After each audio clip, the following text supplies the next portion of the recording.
Hello friends. आज की class में हम लोग देखने वाले हैं सीडीपी यानी बाल विकास के कुछ प्रश्नों को, जो कि सीटेट 2022 के लिए बहुत ही महत्वपूर्ण हैं। ये सभी प्रश्न सीटेट का जो नया पैटर्न है उस पर आधारित है, यानी कि पिछली बार जो आपका ऑनलाइन मोड में एग्जाम हुआ था उस पर आधारित है। तो चलिए शुरू करते हैं आज की क्लास को। देखिए, पहला प्रश्न है, निम्नलिखित में से कौन सा कथन व्यक्ति के विकास की प्रक्रिया के बारे में सही है? ऑप्शन ए है विकास की प्रक्रिया एक दिशीय होती है। बी है यह केवल व्यक्ति की आनुवांशिकता से प्रभावित होता है। सी है विकास की प्रक्रिया में सांस्कृतिक विविधताएं होती हैं। और डी है विकास केवल वातावरणीय कारकों द्वारा निर्धारित होता है। तो ऐसे अगर हम लोग देखें तो केवल जिस वाक्य में आता है ज़्यादातर सीडीपी के अंतर्गत वो हमारा गलत होता है ऑप्शन। और साथ ही साथ अगर दूसरे नज़रिए से देखें तो वातावरणीय कारक केवल इसको प्रभावित नहीं करता, साथ ही आनुवंशिकता भी उतना ही महत्वपूर्ण है। तो ऑप्शन डी गलत हो जाएगा, ऑप्शन बी भी गलत होगा, इसमें वातावरणीय कारक भी सम्मिलित होगा। विकास एक दिशीय नहीं होता, विकास बहुआयामी होता है। और वैसे तो इस हिसाब से ऑप्शन सी हमारा सही हो जाएगा कि विकास की प्रक्रिया में सांस्कृतिक विविधताएं हमें देखने को मिलती हैं। तो ऑप्शन सी हमारा सही होगा। दूसरा है, निम्न में से कौन सा प्रश्न बच्चों के विवेचनात्मक चिंतन को बढ़ावा देने का उदाहरण है? ऑप्शन ए है पता करो कि तटीय इलाकों में रहने वाले लोग क्या खाते हैं। बी है भारत के 10 राज्यों के नाम बताओ। सी है 2 से 10 तक के पहाड़े सुनाओ। और डी है दी गई कविता का सुस्मरण करके वाचन करो। तो ज़्यादातर जहाँ सुस्मरण की बात आ जाती है, स्मृति की बात आ जाती है, वो ऑप्शन हमारा गलत होता है। साथ ही साथ यहाँ पर विवेचनात्मक चिंतन की बात की गई है, यानी बच्चा अपनी तर्क शक्ति, कल्पना शक्ति का प्रयोग करे। तो इस आधार पर हमारा ऑप्शन ए सही हो जाएगा, क्योंकि बाकी जो ऑप्शन बी और सी है ये भी गलत होगा। ये स्मृति पर आधारित प्रश्न है, न कि इसमें चिंतन को बढ़ावा नहीं मिल रहा है। अगर बच्चे से आप 2 से 10 तक के पहाड़े को सुनेंगे तो उसमें वो चिंतन कहाँ कर रहा है, वो तो बस रटी हुई चीजों को आपको सुना रहा है। तो ऑप्शन ए हमारा सही होगा। आगे देखेंगे। देखिए, जितना ज़्यादा आप प्रश्नों का अभ्यास करेंगे आपकी तैयारी उतनी ही बेहतर तरीके से होगी, आपको आंसर करने में बिल्कुल भी देर नहीं लगेगा। अगला प्रश्न है, विकास का चरणीय सिद्धांत निम्नलिखित नियमों में से किस पर स्पष्ट रूप से जोर देता है? ऑप्शन ए है विकास की निरंतरता। बी है विकास की अनिरंतरता। सी है विकास को प्रभावित करने वाले सांस्कृतिक कारक। और डी है विकास प्रक्रिया संबंधित वातावरणीय कारक। तो देखिए, इसका जो सही आंसर हो जाएगा वो है ऑप्शन बी, विकास की अनिरंतरता का सिद्धांत इस पर जोर देता है, चरणीय विकास के सिद्धांत पर। देखिए, ये प्रश्न पहली बार जो सीटेट 2021 में हुआ था उस समय देखने को मिला। इससे पहले कभी भी विकास की अनिरंतरता संबंधित सिद्धांत के बारे में प्रश्न नहीं पूछा गया था। आगे देखेंगे। अगला प्रश्न है, निम्न में से कौन से कारकों द्वारा विद्यालयों में बच्चों का अधिगम से जुड़ाव प्रभावित होता है? ऑप्शन ए है पारिवारिक सामाजिकरण। बी है समकक्षी सामाजिकरण। सी है सांस्कृतिक मूल्य। और डी है बच्चों का आत्मसम्मान। तो देखिए, इसका जो सही आंसर हो जाएगा वो है ऑप्शन सी, यानी ए बी सी डी, ये सभी ऑप्शन हमारे सही हैं। ये सभी प्रभावित करते हैं बच्चों के अधिगम से। तो यहां तक हो गई बात। आगे देखेंगे। अगला प्रश्न है, जीन पियाजे के अनुसार पूर्व संक्रियात्मक चरण में बच्चे निम्न में से क्या कर पाते हैं? ऑप्शन ए है प्रतिलोमी चिंतन। बी है प्रतीकात्मक खेल। सी है अनुक्रमिक वर्गीकरण। और डी है संरक्षण। तो देखिए, पूर्व संक्रियात्मक अवस्था में बच्चे जो हैं वो प्रतीकात्मक खेल करना प्रारंभ कर देते हैं। तो ऑप्शन बी हमारा सही हो जाएगा। अगला प्रश्न भी जीन पियाजे से संबंधित ही है। एक छोटी बच्ची प्रतीकात्मक खेल कर पाती है, पर अभी दूसरे व्यक्ति का दृष्टिकोण नहीं समझ पाती है और वह अपनी पकड़ से बाहर की घटनाओं की वजह से आसानी से परेशान हो जाती है। जीन पियाजे द्वारा सुझाए गए चरणों में से कौन सा चरण इस बालिका के वर्तमान स्तर को अंकित करता है? ऑप्शन ए है संवेदी गामक। बी है पूर्व संक्रियात्मक। सी है मूर्त संक्रियात्मक। और डी है औपचारिक संक्रियात्मक। तो देखिए, इसका जो सही आंसर हो जाएगा वो है ऑप्शन बी, पूर्व संक्रियात्मक। अभी इससे पहले का जो प्रश्न था वो भी कुछ इसी तरीके का था और उसमें हमने देखा था कि वो बच्चा जो है इस पूर्व संक्रियात्मक अवस्था में प्रतीकात्मक खेल कर पाता है। आगे देखेंगे। अगला प्रश्न है, निम्न में से कौन सा अभिलक्षण कोहलबर्ग के नैतिक विकास मॉडल्स में सम्मिलित है? ऑप्शन ए है नैतिक विकास के चरणों का स्वरूप सार्वभौमिक होता है। बी है नैतिक चिंतन के विकास में निरंतरता होती है। सी है नैतिक विकास एक क्रमिक प्रक्रिया नहीं है, यह संपूर्ण रूप से वातावरणीय कारकों पर निर्भर है।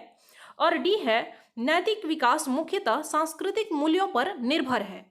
तो देखिए इसका जो सही आंसर हो जाएगा वो है ऑप्शन ए। कोहलबर्ग ने इसके अपना जो नैतिक विकास का मॉडल था उसमें 3 स्तर और 6 चरणों के बारे में बताया था, और जिसमें उत्तर परंपरागत स्तर पर सार्वभौमिक नैतिक सिद्धांत की उन्होंने व्याख्या की थी, यानी नैतिक विकास के चरणों का स्वरूप जो होता है वो सार्वभौमिक होता है। ये बात हमें वहां पर देखने को मिलता है, तो ऑप्शन ए हमारा सही हो जाएगा।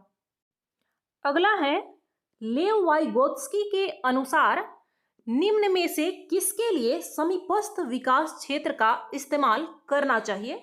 इसका अर्थ, इसे शॉर्ट में हम लोग जेडपीडी भी बोलते हैं, यानी जोन ऑफ प्रॉक्सिमल डेवलपमेंट।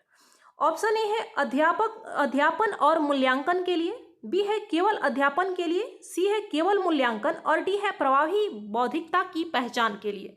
तो यह वह क्षेत्र होता है जहां पर किसी की सहायता से बालक पहुंच पाता है।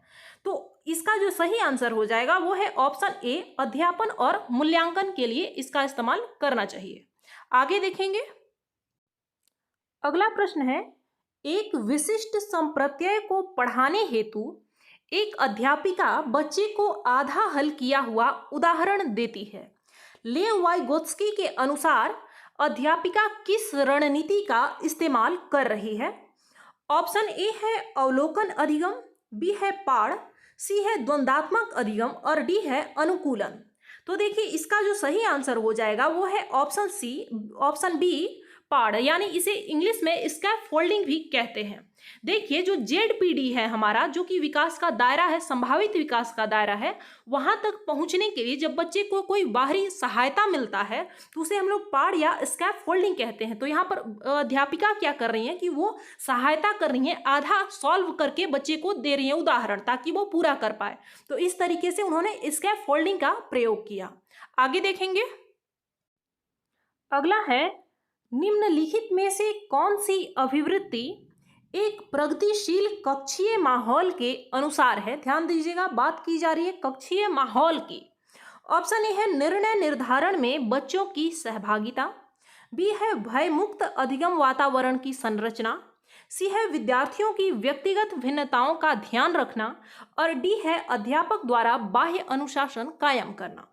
तो देखिए इसका जो सही आंसर हो जाएगा वो है ऑप्शन डी, अध्यापक द्वारा बाह्य अनुशासन कायम करना कक्षीय माहौल के अनुसार है प्रगतिशील कक्षा में। और भी ऑप्शन है जो कि हमें पॉजिटिव दिख रहे हैं, लेकिन बात यहाँ पर कक्षीय माहौल की जा रही है, न कि उनकी शिक्षा के लिए की जा रही है। कक्षीय माहौल के लिए ऑप्शन डी हमारा उपयुक्त होगा। आगे देखेंगे।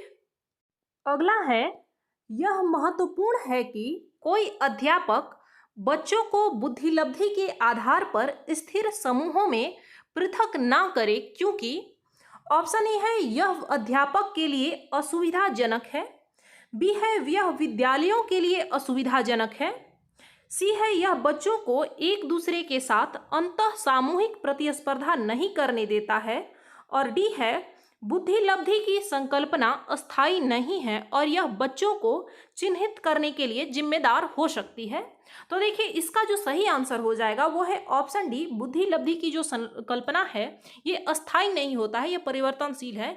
यह बच्चों को चिन्हित करने के लिए जिम्मेदार हो सकती है, इसलिए हमें बच्चों को बुद्धिलब्धि के अनुसार समूह में नहीं बांटना चाहिए।